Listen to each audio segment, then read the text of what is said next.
Well, here we are, my friends. Stargirl has just dropped the 9th episode of its 3rd season entitled The Monsters, and here I am to talk about it. If you're new here, spoilers are ahead, so back out now if that's not your thing. Now we're getting on to the show, but first, a little housekeeping, because if you haven't seen, and I cannot imagine you're watching a Stargirl review and you're completely unaware of this news, but mere moments after I posted my last Stargirl video where I said I believe something along the lines of, I have a bad feeling this show may not make it another season, however we have no concrete word to that manner yet. Seconds after that video went up, the news broke that it was indeed canceled or not continuing or whatever you want to call it, so I guess I should just keep my fat mouth shut. However, this is Warner Brothers, CW, Discovery, whatever you want to call them these days, and I don't think anything is surviving their purge right now except for completed high-budget things, and that seems to be it right now. In fact, they're slashing budgets, they're firing people, they're putting limits on what shows can be, and while I don't think we're going to get a complete rescue of Stargirl perhaps on HBO Max, which by the way isn't going to exist much longer anyways, there is a small amount of hope that she may go on to appear in something else. I would say maybe Titans, because if you're not aware, she did film a cameo scene for that show earlier this year, actually not even earlier this year, just a couple of weeks ago. But like I said, with all the cuts and stuff that are going on over there, is Titans even going to survive? Is anything going to survive past this purge? I don't even know what's going on with Superman and Lois, which I would assume is their flagship show at this point. And if that doesn't survive, that bodes very poorly for anything else. I would argue, in my estimation, Superman and Lois and Stargirl were the two best live-action superhero shows going for this whole DC genre right now. I would possibly throw Doom Patrol in there as well, however that is so out of the box and so bonkers that I don't know if you could really classify that in the same category as far as what people think and what people perceive of that show. Plus, in all intents and purposes, I believe that show is already going into its final season anyways, but I've already rambled on for a couple of minutes about the end of the show. I do want to put that in here because it's a nice time capsule of where the show was in terms of running when we got this news, and this was just after a 2-part episode which was setting things up for the future of the show to bring a bunch of younger heroes together for an ultimate team that sadly I don't think we're ever going to get at this point. Maybe 10, 15 years down the road, maybe not that long. A few years down the road, things will come back and we'll have another massive crossover and we'll bring some of these characters back as a real team then. But for right now, with no Arrowverse running and everything in DC looking towards the movies and nothing else, I don't think we're going to see this classic team for a long time. On to the show proper. This one was entitled The Monsters, and after the last 2 episodes, things are finally coming back to Blue Valley and coming to a head. So the last time we were in Blue Valley proper was when our team had knocked out the power grid in order to locate those cameras, take them all down, so whoever was spying on them would not have the opportunity to keep doing so. We went to the Helix Institute last time. Courtney basically thought that they were the ones involved. Turns out they weren't, or at least they said they weren't. And then we saw another shot of who was responsible from behind, and it wasn't Mr. Bones as I obviously had thought it was going to be, and a lot of people thought it was going to be, at least as of this moment. This episode was pretty fun. We got to see the return of the Crocs. We got to see the Cameron thing come to a head. Courtney and the rest of the team actually had this big fight in the mansion. An Easter egg, possibly, that I thought I saw in the mansion of the Markents, or the Machents, I think they're called, was a giant painting of dice, which looked to me to be a reference to the Gambler.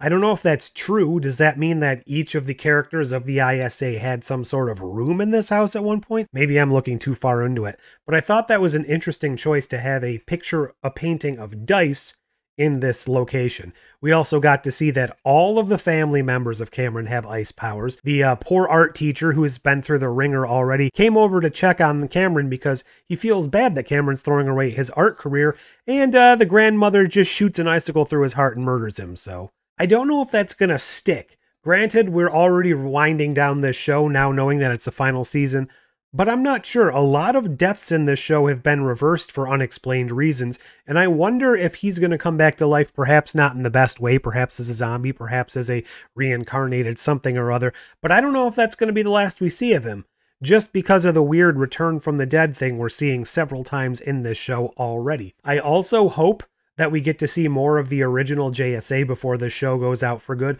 I doubt we're going to actually get to see Alan Scott in live action, but at least we've gotten a lot of the other characters in the show, even if they're just in flashbacks. We got to see Yolanda actually using her powers quite a bit more here. We got to see Rick using his bulked up Hour Man powers with no limiter. That's not going very well for him. He's obviously souped up, but he's having some mental problems. He's having some issues controlling it. So I'm glad to see that's actually coming into play, and it's not going to take forever to get to that. We also got mentions to and references of Cindy Berman, but we did not have her appear in this episode. However, somebody that did appear in this episode, who I felt has been long absent and completely underutilized based on how they were setting this up from the beginning of the season, is Artemis, the Croc's daughter. The Crocs have been in the episodes quite a bit. She was in the episodes a couple of times early on trying to audition. She was in school. But something this is leading me into, and I have not looked this up, so if this is an actual case of mistaken identity, I'm sorry, but has she like disappeared from the show, the actual original actress? Are they just using a body double right now? Because it seems like all of her appearances when she is there, she's in a full costume and a mask. She's not taking it off. She's not being seen with her face. And the one time I believe she was in school recently, they kind of shot around her and never shot her face full on. So is that actress left, or is there some reason they're going out of their way to never show her face? I don't know. That just strikes me as odd. Beth also got this new ability, I guess you could call it.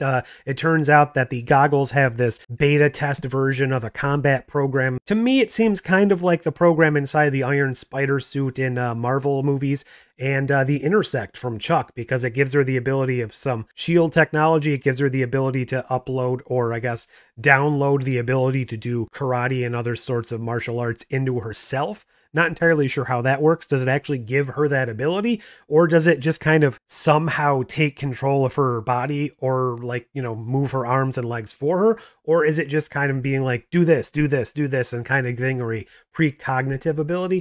I'm not sure how that works. It seems a little far-fetched, but it's a superhero show. I can put a lot of things out of my mind and make them make sense because it's not a logical universe. We also got to see that there are some other things going on in town, because Mike and Jakeem, they find the very last location Cindy had not checked off her list of her father's bases. They go there to check it out. They bring the genie pen with them. We actually get to see him in all of his glory out of the pen, not just a voice. That's great to see. I'm sure they haven't been using him out of the pen because that's a heck of a lot of CG budget for no real purpose. But to actually see him out, and they used him as a flashlight as well, I thought that was kind of a clever use, even if he wasn't out for that long. They go to this farm, and there is somebody there, a big bestial white gorilla-looking thing. I believe it's the Ultra Humanite. He says, "I'm gonna kill them all," and charges the camera, and that's actually the end of the episode. Couple things could be going on here. A, mistaken identity. Perhaps he's not involved in the murder whatsoever. Perhaps he's a failed experiment or something coming back to seek revenge on the ISA. Maybe he was there to kill the Dragon King because he escaped and he wants revenge for whatever he did to him. Perhaps this is a mutated body that the Dragon King and or Brainwave is currently inhabiting. I know some of these theories are far-fetched, but why the hell not throw them out there at this point? Maybe he's not in his right mind. Maybe somebody else is using this as the vessel because they've lost their body. Brainwave died. Maybe his consciousness roamed around and landed in this body. Or perhaps after Dragon King died, he transferred his mind into this backup body that was on ice or something. I don't know. Is this the original actual character, or are we going to find out that somebody has supplanted their mind for now for purposes of destroying the people that destroyed them? The fight scene with Cameron and her family, well, it wasn't the most realistic looking fight. It was a pretty cool fight as far as television battle sequences go. It was cool to see the ice powers getting used. The only thing that was a little odd is Cameron just suddenly knows how to fight. Maybe he's been training behind everyone's back. It was kind of cool though, because otherwise he would have been pretty much no match for Our Man, who has been training and has been souping up his powers lately. So to see him actually having the ability to fight back isn't too far-fetched for me. Again, this is a superhero universe. So it was nice to see all of our characters finally coming back to doing what they're supposed to be doing with their superhero roles, because it's been quite a while in this season where we're just focusing on the murder mystery aspects, or we haven't been seeing that, at least not as much as in prior seasons.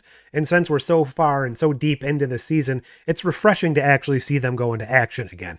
I would have liked to see, as I mentioned before, all of our characters coming together. That would include Jenny and her brother who went off last episode, but that isn't meant to be, sadly, so I'll take what I can get. We also didn't get to see the robot, but what we did get to see is a very well done emotional scene, and that was something that I feel was needed. We had the ramifications of what Pat saw in the Shadowlands last episode kind of boiling over, and now he's actually decided to talk about it and try and put things right so that what he was fearing deep down inside of his subconscious doesn't actually come into play. There was also no Sylvester in this episode. Again, we went back to the whole he's on comms, he's on the radio, so he had his presence, but he wasn't overriding the action of the episode.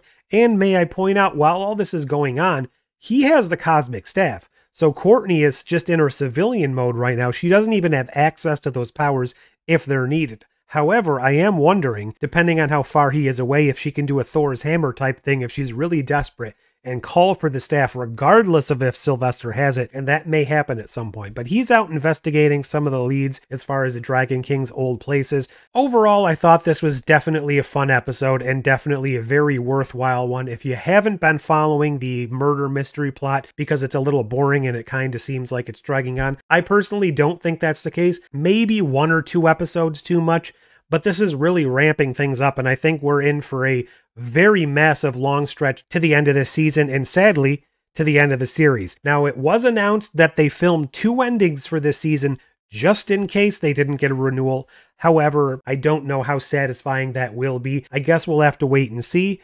But in my opinion, 3 seasons, I don't know if that's going to be quite enough for me. I think this show could have been well served at about 5 seasons. But leave all your thoughts below. What did you think of this episode? What do you think of this season? What are your thoughts on the fact that the show is ending and we're about to say goodbye to these characters? Probably forever, if not for at least quite a while until they appear in some crossover down the line. Leave all those thoughts below. Hit that like button with your cosmic staff. Subscribe, share with your friends. Do whatever you want, but until next time, keep on shining.